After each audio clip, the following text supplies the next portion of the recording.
Bismillahirrahmanirrahim. Assalamualaikum warahmatullahi wabarakatuh. Apa kabar anak-anak? Bapak harap semuanya dalam keadaan sehat ya. Bapak sudah cek kehadiran kalian melalui WA. Semuanya sudah hadir dan siap untuk belajar IPS pada hari ini. Sebelum mulai pembelajaran, sebaiknya kita berdoa terlebih dahulu. Berdoa mulai. Berdoa selesai. Kalian selalu jaga kesehatan ya di rumah. Kalau tidak penting sebaiknya tetap di rumah saja. Kalau kalian keluar rumah, jangan lupa selalu ingat protokoler kesehatan. Selalu pakai masker, cuci tangan, dan jaga jarak. Pada pertemuan sebelumnya, kita membahas perdagangan internasional atau ekspor-impor. Nah, siapa di antara kalian yang bisa menjelaskan manfaat perdagangan antar negara? Bagus. Manfaat perdagangan antar negara di antaranya adalah pertama, untuk memperoleh keuntungan. Kedua, memperoleh barang yang tidak dapat diproduksi di dalam negeri. Ketiga, menjalin persahabatan antar negara dan juga untuk transfer teknologi modern. Hari ini materi kegiatan pembelajaran kita tentang penguatan ekonomi maritim. Adapun tujuan pembelajaran kita yang pertama adalah menjelaskan pengertian ekonomi maritim. Tujuan yang kedua, menganalisis upaya pengembangan ekonomi maritim. Dan yang ketiga, menghubungkan potensi ekonomi kelautan Indonesia dengan kehidupan masyarakat Indonesia. Nah, sekarang coba kalian amati gambar yang Bapak tampilkan.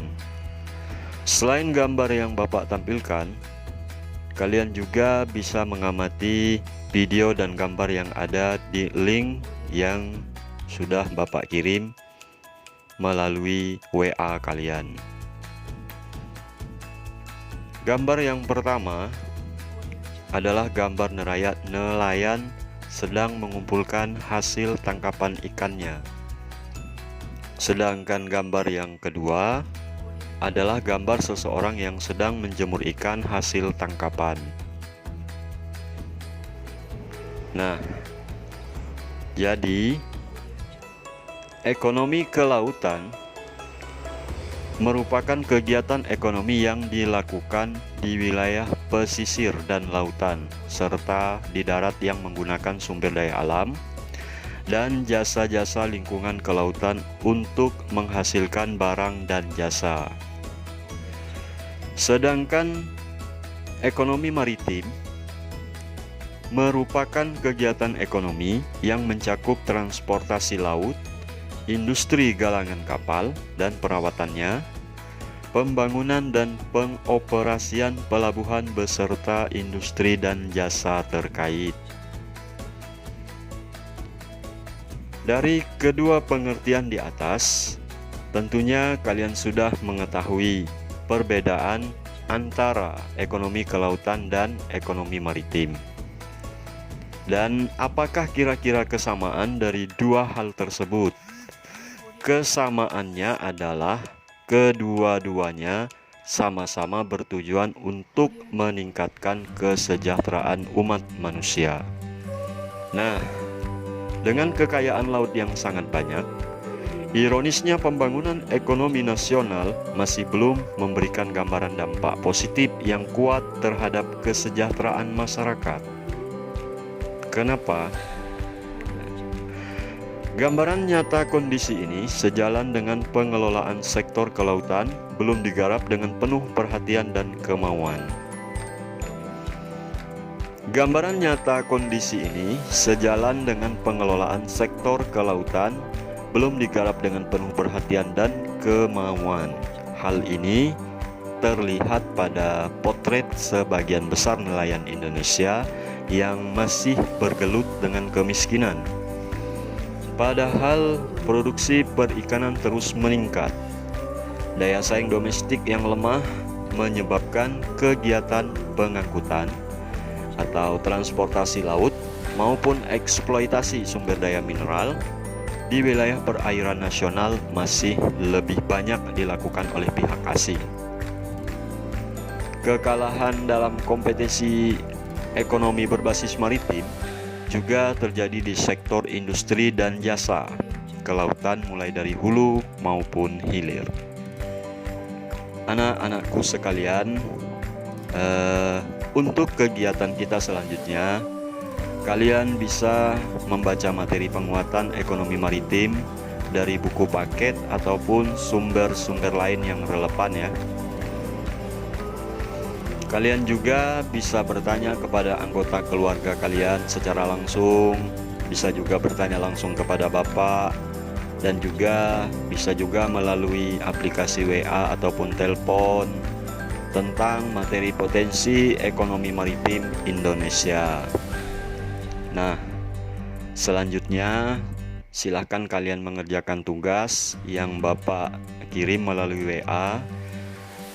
Silahkan kalian cari jawabannya melalui berbagai sumber, bisa buku siswa, modul yang sudah Bapak kirim, dan juga bisa mengakses internet. Kemudian kalian membuat analisis sederhana tentang potensi ekonomi maritim di Indonesia atau di daerah sekitar tempat tinggal dan dikumpulkan melalui WA ya. Jangan lupa setelah selesai kegiatan pembelajaran, kalian menunjukkan foto kegiatan sedang belajar mengenai materi potensi ekonomi maritim Indonesia melalui grup WA. Nah, dari materi yang Bapak sampaikan, dapat kita tarik kesimpulan bahwa ekonomi kelautan dan ekonomi maritim kesamaannya adalah keduanya sama-sama bertujuan untuk meningkatkan kesejahteraan umat manusia. Silahkan nanti kalian kerjakan tugas yang telah Bapak sampaikan dan kirimkan melalui WA atau bisa juga dititipkan pada teman kalian. Sekali lagi Bapak mengingatkan, tetap jaga kesehatan, selalu pakai masker dan selalu cuci tangan, dan juga jaga jarak. Kalau tidak ada kepentingan yang mendesak, tetap di rumah saja untuk menjaga kesehatan kita. Dan jangan lupa melaksanakan ibadah sesuai dengan agamanya masing-masing ya di rumah. Untuk kegiatan pembelajaran kita, untuk pertemuan selanjutnya nanti kita akan membahas kondisi ekonomi maritim Indonesia dan negara-negara ASEAN. Dan untuk mengakhiri pembelajaran, marilah kita berdoa. Berdoa mulai, berdoa selesai. Terima kasih. Assalamualaikum warahmatullahi wabarakatuh. Sampai jumpa.